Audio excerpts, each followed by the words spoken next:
السلام علیکم، story tailor میں آپ سب کو ویلکم۔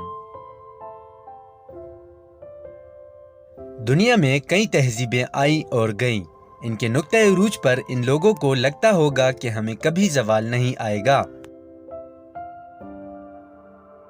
اور یہ سوچ آئے بھی کیوں نہ، جب اتنی بڑی بڑی سلطنتوں کی حفاظت اتنی بڑی فوج کر رہی ہو، اور وہ سلطنت اپنے لوگوں کی اور وہ لوگ اپنی تہذیب کی حفاظت کر رہے ہوں، تو یہ سوچ آنا ایک فطری بات ہے۔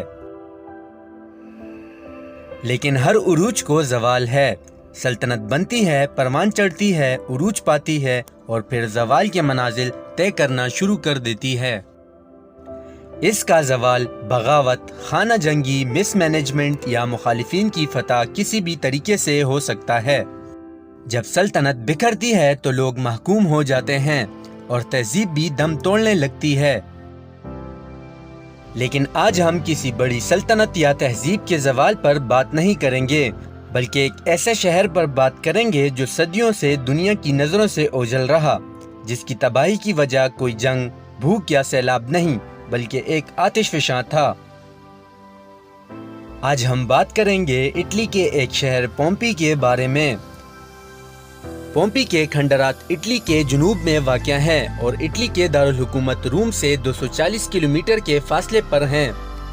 پومپی کے لوگوں نے یہ شہر 8ویں صدی قبل مسیح میں بسایا، یعنی آج سے تقریباً 2700 یا 2800 سال قبل۔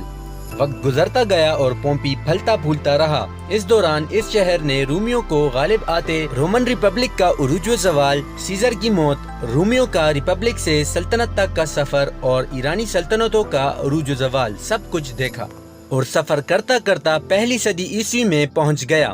پومپی ایک امیر شہر تھا۔ بڑی بڑی خوبصورت عمارتیں، تھیٹرز، باتھ رومز، کعبہ خانے اور سٹیچوز جگہ جگہ بنے ہوئے تھے۔ پومپی کے شمال مغرب میں ماؤنٹ ویسوویس واقع تھا۔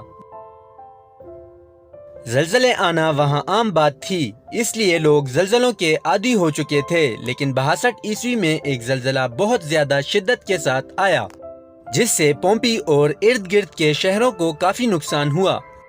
24 اگست 79 عیسوی باقی دنوں کی طرح ایک مصروف دن تھا۔ ہر طرف گہما گہمی تھی، بچے کھیل کود رہے تھے اور بڑے گپ شپ کر رہے تھے۔ کچھ لوگ دکانوں پر کھڑے پسندیدہ چیزوں کی قیمتوں پر بحث کرنے میں مصروف تھے۔ غلام اپنے روزانہ کے کاموں میں مصروف تھے، اور اچانک ماؤنٹ ویسوویس پھٹ پڑا۔ ہزاروں آنکھیں اس طرف متوجہ ہوئیں اور پتھرا گئی۔ دھماکے کی آواز نے سب کے دلوں پر لرزہ طاری کر دیا۔ آتش فشاں سے جب بہت بڑی مقدار میں دھواں اور راکھ نکل کر پھیلنا شروع ہوئی تو گویا جیسے آسمان ہی کالا ہو گیا ہو۔ کچھ لوگ راکھ کو انہیل کرنے کی وجہ سے دم توڑ گئے، لیکن لوگوں کی بہت بڑی تعداد گرمائش کی وجہ سے مر گئی۔ جب ایک آتش فشاں پھٹتا ہے تو اس میں بہت تیز رفتار سے پتھروں کے ٹکڑے، گیسز اور گرم ترین راکھ خارج ہوتی ہے۔ آتش فشاں تقریباً پومپی سے 16 کلومیٹر دور تھا، لیکن اس سے نکلنے والے پتھروں اور راکھ کی رفتار 160 کلومیٹر فی گھنٹہ کے حساب سے تھی۔ لوگوں کے پاس بھاگنے کو نہ کوئی جگہ تھی اور نہ وقت۔ پومپی کا ٹمپریچر بڑھ کر 250 سے 300 ڈگری تک چلا گیا، جس نے لوگوں کو بھاگنے کا بھی موقع نہ دیا۔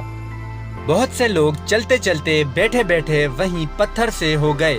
چاہے کوئی کسی عمارت میں چھپا ہے یا باہر بیٹھا ہے، سبھی وہیں کے وہیں جم گئے۔ آتش فشاں سے نکلنے والی گیسز اور راکھ کا ٹمپریچر 1000 ڈگری تھا، جس نے ان لوگوں کے جسموں کے اندر جاتے ہی اندر کے لیکوڈ کو ابال دیا اور ان کے اندر سب کچھ پگھلا ڈالا۔ باہر سے وہ ویسے ہی اس جسم کے خول اور کپڑوں سمیت کھڑے تھے۔ تقریباً 2 دنوں تک یہ سب کچھ ہوتا رہا اور پورا پومپی 10 سے 15 فٹ تک راکھ میں دب گیا۔